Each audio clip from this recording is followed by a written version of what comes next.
প্রধানমন্ত্রী হিসেবে খালেদা জিয়া যত উন্নয়নমূলক ও যুগান্তকারী কাজ করেছেন সেসব নিয়ে কখনোই আলোচনা হয় না। কারণ খালেদা জিয়া উন্নয়নের বাণী শুনিয়ে ক্ষমতা আঁকড়ে ধরতে চাননি। তার দল বিএনপিও নিজেদের আমলের সাফল্যগুলো নিয়ে খুব একটা কথা বলে না। রাষ্ট্র বিনির্মাণে খালেদা জিয়ার কিছু উল্লেখযোগ্য কাজ দেখে নেওয়া যাক। মুক্তিযুদ্ধকে নিজেদের গণ্ডিতে সীমাবদ্ধ করে রাখার জন্য আওয়ামী লীগের সমালোচনা আছে। খালেদা জিয়া ও বিএনপির ক্ষেত্রে সেটা নেই। অথচ মুক্তিযুদ্ধ ও মুক্তিযোদ্ধাদের সম্মানিত করার ক্ষেত্রে খালেদা জিয়ার অবদানটা অসামান্য। তিনি ক্ষমতায় এসে মুক্তিযুদ্ধের স্মৃতি রক্ষা ও স্মৃতি বিজড়িত স্থানসমূহ রক্ষার উদ্যোগ গ্রহণ করেন। রায়ের বাজারে শহীদ বুদ্ধিজীবী স্মৃতিসৌধ নির্মাণ করে মুক্তিযুদ্ধে পাকিস্তানিদের হাতে নির্মমভাবে প্রাণ হারানো বুদ্ধিজীবীদের প্রতি জাতির সম্মান প্রদর্শনের ব্যবস্থা করেন। এরপর 2001 সালে সরকার গঠন করে খালেদা জিয়া মুক্তিযোদ্ধাদের কল্যাণে সরাসরি সরকারকে সম্পৃক্ত করার জন্য মুক্তিযুদ্ধ বিষয়ক মন্ত্রণালয় প্রতিষ্ঠা করে। তার নির্দেশে মুক্তিযোদ্ধা তারামন বিবিকে খুঁজে বের করে মুক্তিযুদ্ধে তার অবদানের স্বীকৃতিস্বরূপ রাষ্ট্রীয় পদক বীর প্রতীক হস্তান্তর করা হয়। খালেদা জিয়া পাকিস্তানে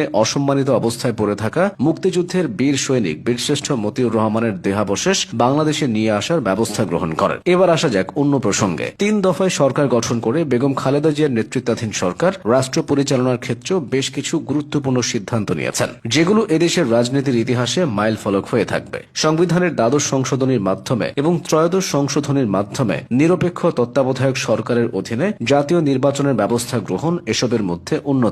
খালেদা জিয়ার সরকার রাষ্ট্রীয় কার্যক্রম পরিচালনায় 7টি সংসদীয় কমিটি গঠন করেন, যাতে বিরোধী দলীয় সাংসদদেরকে গুরুত্ব সহকারে অবস্থান দেওয়া হয়। শিক্ষা খাতে বাধ্যতামূলক প্রাথমিক শিক্ষা আইন এবং মেয়েদের জন্য 10ম শ্রেণী পর্যন্ত বিনা বেতনে পড়াশোনার ব্যবস্থা করা তার সরকারের অন্যতম অবদান। তার সরকারের আমলে বাংলাদেশ উন্মুক্ত বিশ্ববিদ্যালয় ও জাতীয় বিশ্ববিদ্যালয়ের পথ চলা শুরু হয়। বেসরকারি বিশ্ববিদ্যালয় প্রতিষ্ঠার অনুমোদন তার সরকারের আমলেই গৃহীত হয়। তিনি জিয়াউর রহমানের অর্থনীতির অনুসরণ করে বেসরকারীকরণের উপর গুরুত্ব আরোপ করেন। ব্যক্তিগত আয়কর প্রদানের হার 55% থেকে 25% নিয়ে আসেন। ব্যবসায় সহজ করার লক্ষ্যে 27 ধরনের শুল্ক হ্রাস করে 7 ধরনের আমদানি শুল্ক নির্ধারণ করেন। বেগম খালেদা জিয়া বাংলাদেশে মুক্তবাজার অর্থনীতির সূচনা করেন। দেশের ভূভাগের খনিজ সম্পদকে কাজে লাগাতে বড় পুকুরিয়ায় কয়লা খনি ও মধ্যপাড়ার শ্বেত পাথরের খনি থেকে উত্তোলন কার্যক্রমের সূচনা তার সরকারের আমলেই করা হয়। বেগম খালেদা জিয়ার শাসনামলে নারীদের আত্মনির্ভরশীল রূপে গড়ে তোলার জন্য প্রধানমন্ত্রীর তহবিল থেকে সহজ শর্তে ঋণ সহায়তা প্রকল্প গ্রহণ করা হয়। আত্মকর্মসংস্থান কর্মসূচির অংশ হিসেবে সহজ শর্তে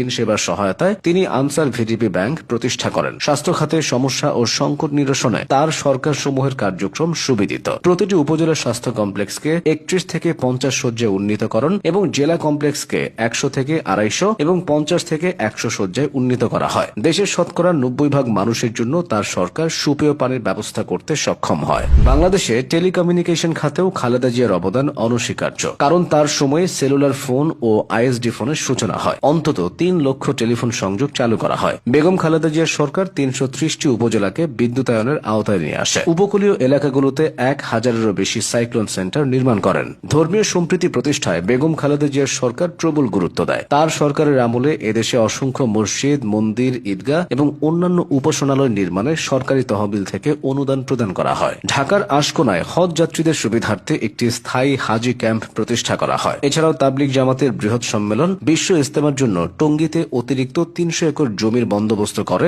বেগম খালেদা জিয়ার সরকার। প্রধানমন্ত্রী হিসেবে খালেদা জিয়ার এসব সাফল্যের কথা আপনি কতটুকু জানতেন?